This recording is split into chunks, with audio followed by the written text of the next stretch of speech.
Here's another Lyft Uber story for you, a ride that I just did. Wanted to pull over and do this story while it was still fresh in my head. So this is episode number 41. A really nice guy by the name of Tom, same name as me, gets in my car, and right away he just goes into the woes of the day. Because of the current pandemic that we're in, he just lost his job. Attached to his job was his health insurance, and I guess he had some disability somehow. He lost his pension, his retirement pension, obviously his income, and he's telling me it's already turning into a full-time nightmare trying to get through to unemployment to get that situated.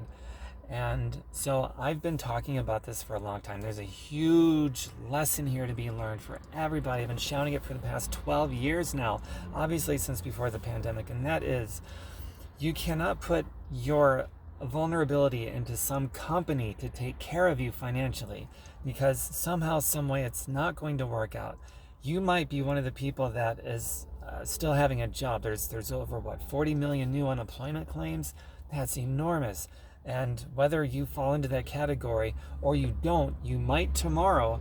And did you do anything to position yourself to not be vulnerable to that, to what the economy is going to do, a bad economy or a company that gets rid of your job? Even if we're not in a pandemic, jobs go away anyway for multiple reasons, whether it be a merger and acquisition from another company that doesn't need you anymore, or they send your job offshore to another country where the wages are much cheaper so they don't need you anymore. Who knows what it's going to be? So yet another video, another story, another testimonial proving that you cannot depend on some company to take care of you, because it's not going to work out. It just isn't.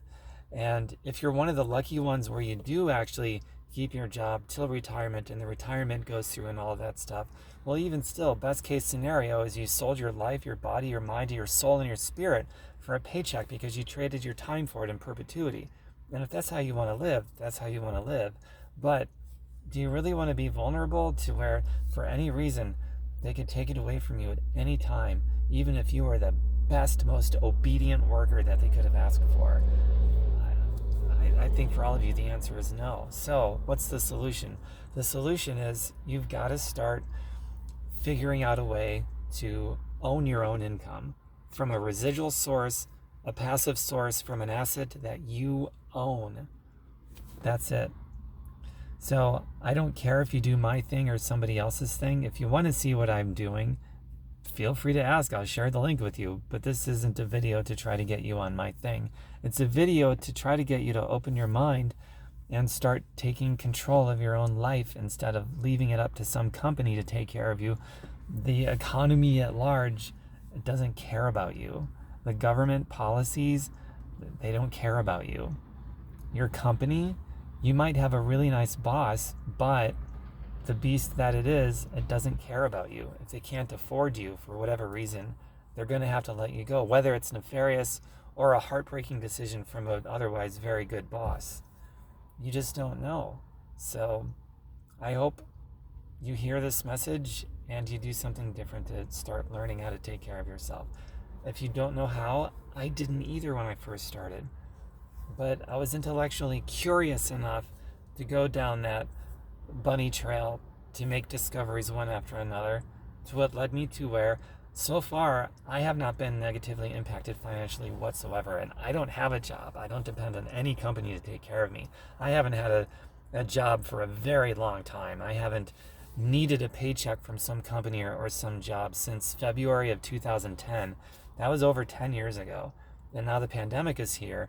And this is the real test of how stable and secure that I really am. And apparently, I'm pretty stable and secure because I have not been negatively impacted at all. And I was expecting to be maybe a little bit, and I still might be going down the road because this is going to last for a long time. But so far, I'm great financially. And so I'm morally obligated to tell all of you to start looking into different means of passive and residual income from assets that you can own, that you can acquire, that you can build, and you can develop. You just need to have that intellectual curiosity and to embrace learning something new, because in the beginning, you don't know anything about it, just like I didn't. But I wanted to learn, so you got to want to learn. It has to be a real innate desire, or you're probably not going to do it. And I'm not naive. I already know most of you watching this are just going to keep skating by as the obedient workers that you've always been, and you'll always live and die underneath the thumb of others that can screw you over every time. But at some point, the first time you're screwed over, shame on them. But the second time and third time and fourth and so on that you get screwed over, you got to start looking inside and saying, why am I going back for more of that? Why do I continue to sign up for more? That makes no sense. So you have to learn. I mean, you really do have to pay attention. It's all feedback. If something, it's not about demonizing you or anything like that. So don't go there with it. Just take it all as feedback. You're in a position where, oh my God, something could happen to my job, my business, my small business, because most entrepreneurs, business owners, they are doing nothing for residual and passive income, so they're screwed too. But you have to look at yourself and say, oh my God, I'm totally, completely vulnerable. I have no control over my income. I don't own my income. It just comes to me from another source that I have no control over, and anything could happen to that source at any given time, and then suddenly I can't pay my bills or nourish my family anymore. What am I going to do? Well, today, not tomorrow, but today, draw a line in the sand, jump over with both feet, and start going down that trail of learning about passive and residual income sources. You can go to Google, you can go to YouTube and start doing searches. You can go to tombirkenmeyer.com, just like it's spelled here on social media, tombirkenmeyer.com, and do searches. I've got a search engine there too. Between those three places and more, it's all over the internet. There's endless volumes of information, and you can pick a starting point and just be focused and start getting into it. That's what I suggest, okay? So I forgot this was an Uber and Lyft story video, number 41, because such a big lesson here. That man that was in my car, he was so nice. He didn't deserve any of that. And it's certainly not a matter of getting what you deserve. Nobody who's a good, hardworking soul deserves to be screwed over like that, but it happens all the time. So we really do have to stand up for each other, for ourselves, and for each other, and have each other's back. So hopefully I kind of did that for you. Feel free to share this. Feel free to comment if you've found some sources of residual passive income, or if you've made some breakthroughs, you've made some discoveries that can help other people. Put them in the comments. You never know who might be reading the comments. You might need to know what you know. So please feel free to drop those comments, and also feel free to subscribe and hit the bell and tap the like button too. That also helps with the algorithms and getting more exposure to this video. Bye for now, everybody.